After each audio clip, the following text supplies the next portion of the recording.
एक बहुत अमीर आदमी ने एक भिखारी से पूछा, तुम तो इतने हट्टे कट्टे हो फिर भी भीख क्यों मांग रहे हो?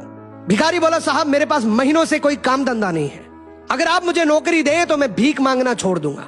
अमीर बोला, मैं नौकरी तो नहीं दे सकता, लेकिन तुम मेरे बिजनेस पार्टनर बन सकते हो।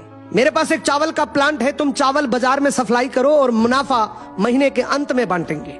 भिखारी ने कहा, लेकिन कैसे बांटेंगे? क्या मैं 20% लूंगा और आप 80%? अमीर बोला, मुझे सिर्फ 10% चाहिए, बाकी 90% तुम्हारा होगा, ताकि तुम जल्दी तरक्की कर सको।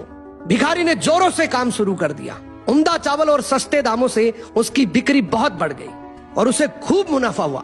लेकिन जब मुनाफा बांटने का समय आया तो भिखारी ने सोचा, सारी मेहनत तो मैंने की है, तो अब अमीर आदमी को 10% क्यों दूं?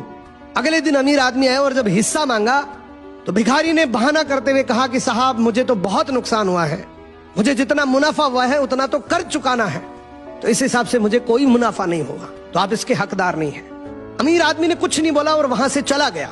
भिखारी बड़ा खुश हुआ, सोचा सारा प्रॉफिट मेरा हो गया, अब भिखारी उन पैसे से रोज मौज करे। ऐसे करते करते उसके पास से सारे पैसे खत्म हो गए।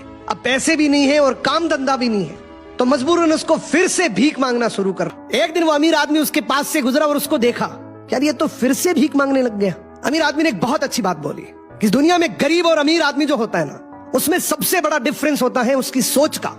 एक रिच माइंडसेट हमेशा ये सोचता है कि मुझे भी प्रॉफिट हो जाए और मेरे साथ जो काम कर रहे हैं उनको भी प्रॉफिट हो जाए, लेकिन एक पुअर माइंडसेट हमेशा ये सोचता है कि जो भी प्रॉफिट हो सिर्फ मुझे ही हो।